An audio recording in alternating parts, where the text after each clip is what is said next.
3. Prêt? Pareil. On RMS. Bonjour à tous, bienvenue sur On RMS. Bienvenue à Clément, Bertrand et Guillaume. Alors on va commencer tout de suite avec le sport chez les professionnels. Bertrand, est-ce que tu as des choses à nous raconter sur la semaine dernière ? Alors, je vais commencer par la natation, parce que il y a récemment eu les championnats du monde à Dubaï, à Doha, et on a vu une pluie de records, 23 records du monde qui sont tombés. Alors, on a beaucoup entendu parler de Florent Manodou, donc, qui a gagné 2 titres chez les hommes, mais on a passé un peu sous silence cette notion de record. Il y avait eu il y a quelques années une sorte de scandale avec les combinaisons en polyuréthane, qui a amélioré les performances assez grandement, et donc on a eu beaucoup de records tombés à cette époque-là. Mais là, cette fois, sans combinaison particulière, on voit 23 records, ce qui est vraiment énorme, sachant qu'aux Jeux Olympiques de Pékin, il y en avait eu 25, et au Mondiaux de Rome, donc un an après, il y en avait eu 43. Alors cette fois-ci, les records attisent un peu les soupçons, parce que on se demande si, notamment, la qualité de l'eau n'est pas en jeu, si les sportifs ne se sont pas tous dopés en même temps. Il y a quand même pas mal de questions, pas mal de soupçons. On va laisser peut-être le doute, parce que malgré tout ce sont des sportifs et ils sont censés nous faire rêver. Mais voilà, l'affaire n'est pas finie. Après, s'il s'agit de la qualité de l'eau, de toute façon ils sont tous entre guillemets logés à la même enseigne, donc logiquement ça devrait pas jouer tant que ça. Voilà, mais c'est plus en comparaison avec les compétitions antérieures, Ouais. où là ça pose un problème en termes d'équité, entre des records qui datent de 2000 et des records de 2014. S'ils n'ont pas les mêmes éléments et s'il y a des facteurs externes qui rentrent en jeu, c'est pas juste. Je vais enchaîner avec le foot, avec un autre scandale, donc un scandale qui est lié à la Coupe du Monde 2022 et à l'attribution au Qatar. On a appris récemment que de l'argent a été proposé à des dirigeants africains pour l'attribution de ce mondial. On pourrait dire que c'est un scandale en plus. On a entendu Platini qui aurait reçu un Picasso de la main de Vladimir Poutine. Enfin, c'est la FIFA, l'UEFA, voilà. Tout ce beau monde-là a du souci à se faire, parce que les gens commencent à se rendre compte que les attributions sont peut-être pas logiques et révèlent plus de réseau que vraiment de raisons purement sportives ou économiques. En termes sportifs, justement, on va revenir au foot et parler de Première Ligue, puisque on a vu la première défaite de la saison de Chelsea, et on a aussi vu la défaite d'Arsenal. Alors, ce qui fait que Arsenal est un peu décroché, et Manchester City revient à seulement 3 points de Chelsea. Et on a un podium qui est maintenant un peu plus logique, avec Chelsea, Manchester City et Manchester United qui a gagné donc lundi soir contre Southampton. Et cette semaine aussi, un événement très important au foot, c'est le retour de la Ligue des Champions, la dernière journée de poule, avec le match de Paris mercredi soir, qui sera déterminant pour savoir qui du Paris Saint-Germain ou du Barça sera premier de sa poule. Julia, peut-être un petit mot sur ça? Bah écoute, moi c'est un match que j'attendais avec impatience, donc j'espère que les Parisiens vont encore nous faire rêver, et surtout j'espère que Zlatan va être en grande forme, comme il paraît qu'il a bien joué ce week-end, donc j'espère qu'il en sera de même mercredi soir. Alors merci à toi pour cette actualité. Clément, est-ce que tu peux nous rappeler un peu le sport à Neoma, les résultats passés et les échéances à venir ? Ouais, donc on va commencer par le foot masculin, qui est l'équipe qui avait le plus de matchs à réaliser cette semaine. Donc ils sont allés jouer leur premier tour de Coupe de France à l'ICN Nancy. Donc un match très compliqué pour eux, puisqu'ils ne ressortent pas avec les points de la victoire. Et on arrive sur le score de 0-0. Donc c'est qu'une l'ICN Nancy le retrouveront au challenge, et on espère justement que cette fois-ci les footeurs arriveront à gagner des points contre l'ICN. Leur prochain match, c'est dimanche contre l'SCP. C'est un événement du CDS. Donc c'est à 16h au Krebs, donc j'appelle à la mobilisation pour que tout le monde aille se rendre à ce match pour les supporter.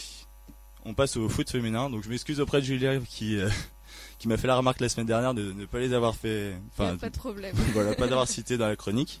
Donc ça les a pas empêchés de gagner largement au score contre Rouen jeudi dernier. Donc c'était aussi pour le compte de la Coupe de France, sur la victoire de 10-0 contre Rouen et de 3-0 contre les Decks. Donc les Chabuts se sont aussi rendus au tournoi HEC. Donc elles ont perdu en phase de poule contre Sciences Po Paris, donc sur une défaite de 4-3. elles n'ont pas de match cette semaine. On passe au rugby masculin qui ont déclaré forfait à Compiègne la semaine dernière car ils n'avaient pas assez de joueurs. Donc on espère que les rugbyeux vont se reprendre un peu, surtout aux entraînements, parce qu'on a appris aussi que leur entraînement se passait pas forcément bien parce qu'il y avait faute de participants. Donc on espère que les rugbyeux vont se reprendre et quand ils vont entrer dans la compétition de la Coupe de France pourront se ressaisir. Le volley masculin, donc les volleyeurs joueront ce jeudi à l'UTT pour la qualification aux interrégions.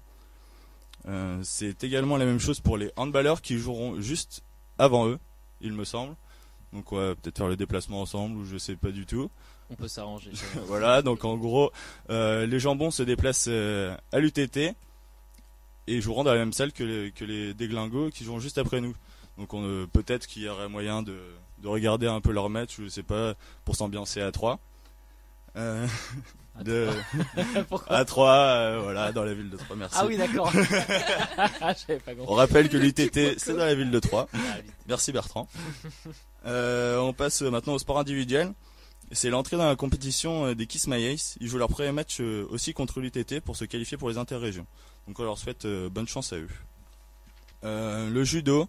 Donc le judo, ils sont une étape encore plus avancée que les autres équipes puisque leurs interrégions, c'est ce jeudi à Rouen. Donc on rappelle qu'on a 2 qualifiés pour Néomarins à cette compétition. Donc les 2 qualifiés sont Edwige Raffin en moins de 48 kg et Paul Moral en moins de 66 kg. Donc les interrégions, on rappelle que c'est l'étape d'après, c'est la qualification au championnat de France. Donc on leur souhaite bonne chance. Au handball masculin, on rappelle aussi la victoire sur le large score de 57-17 contre l'UT Reims jeudi. Donc comme je le disais tout à l'heure, ils partent aussi avec les déglingos à 3 pour essayer de rapporter la victoire et se qualifier aussi pour les interrégions de handball. Les interrégions de handball, on rappelle qu'ils se dérouleront à Reims. Donc c'est nous qui recevons. Donc on espère aussi avoir du monde à ce moment-là, mais ça sera en février. Voilà pour l'actualité sportive de l'école. Eh bien écoute, merci beaucoup. Et maintenant, on accueille notre invité, Guillaume, plutôt connu sous le nom de Guibal Handball. Bonjour. Bonjour à toi. Alors, déjà, est-ce que tu peux te présenter un peu ton parcours Je suis en 4e année, je finis en janvier l'école et je fais du hand depuis que j'ai commencé RMS. Merci. Le nom qu'il ne faut pas prononcer, RMS. Ouais. Attention. Alors, plus particulièrement concernant cette année, comment se sont passées les sélections? Est-ce qu'il y a toujours autant de participants que les années précédentes? Est-ce que c'est toujours aussi élevé le niveau? Depuis 4 ans, je pense que c'est la fois où on a eu le plus de participants. Je pense qu'on était une bonne quarantaine aux sélections. Et au niveau des premiers âges, je pense qu'il y en a 10 qui ont été sélectionnés, 9 qui ont été sélectionnés pour participer. Donc le niveau est plutôt élevé. Les premiers âges jouent très bien.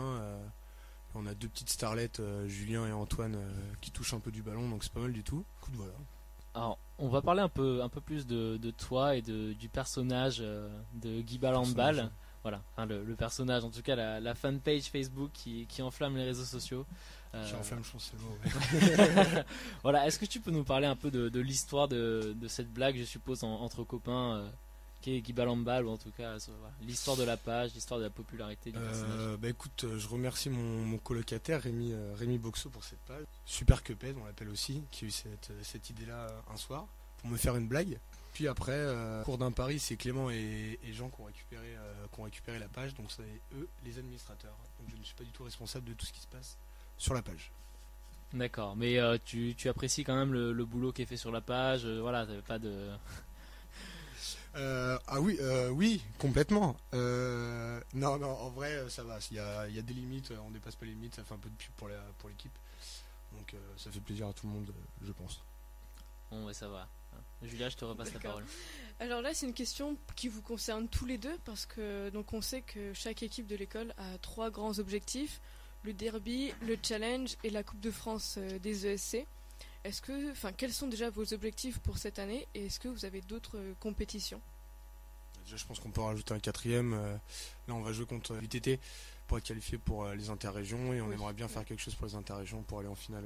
Donc en fait, pour le hand, comme dans tous les sports collectifs en fait à l'école, il y a 4 compétitions majeures depuis que le derby existe maintenant. Donc en fait, la première c'est le championnat universitaire. Donc le championnat universitaire, c'est là où le niveau est sans doute le plus élevé. La Coupe de France des ESC et le Challenge Agricom et le derby.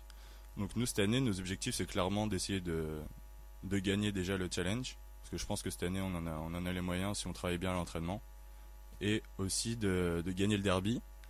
Par contre après, nos objectifs sont un peu plus restreints en ce qui concerne la Coupe de France des ESC et le championnat de France universitaire. Là nos objectifs c'est d'aller aux finalités. En fait pour le championnat universitaire il y a 8 places, donc ça sera une semaine à Toulouse ou à Nancy, on ne sait pas encore, et le Final Six c'est une semaine à Bordeaux. Donc en fait notre but nous c'est de se qualifier pour ces phases finales, pour passer vraiment des moments ensemble et puis rigoler, et puis si on arrive à accrocher quelque chose là-bas pourquoi pas, mais notre but c'est vraiment d'essayer d'y aller pour la cohésion d'équipe et pour passer un moment ensemble quoi.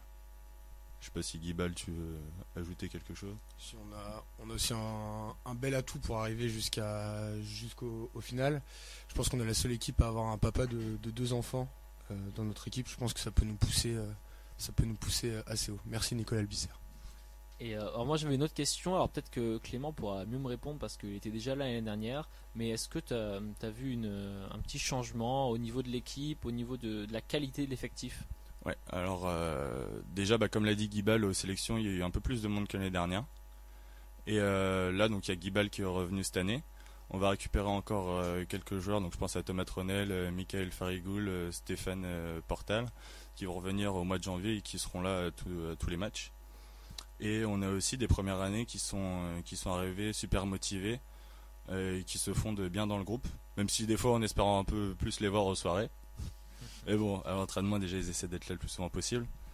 Et donc ouais, on a surtout Julien Vinet, Antoine Edwige, Louis, Walid, enfin tous ces joueurs là, ils sont bien ancrés dans l'esprit des jambons, et ça se voit sur le terrain et ça se voit aussi dans les soirées.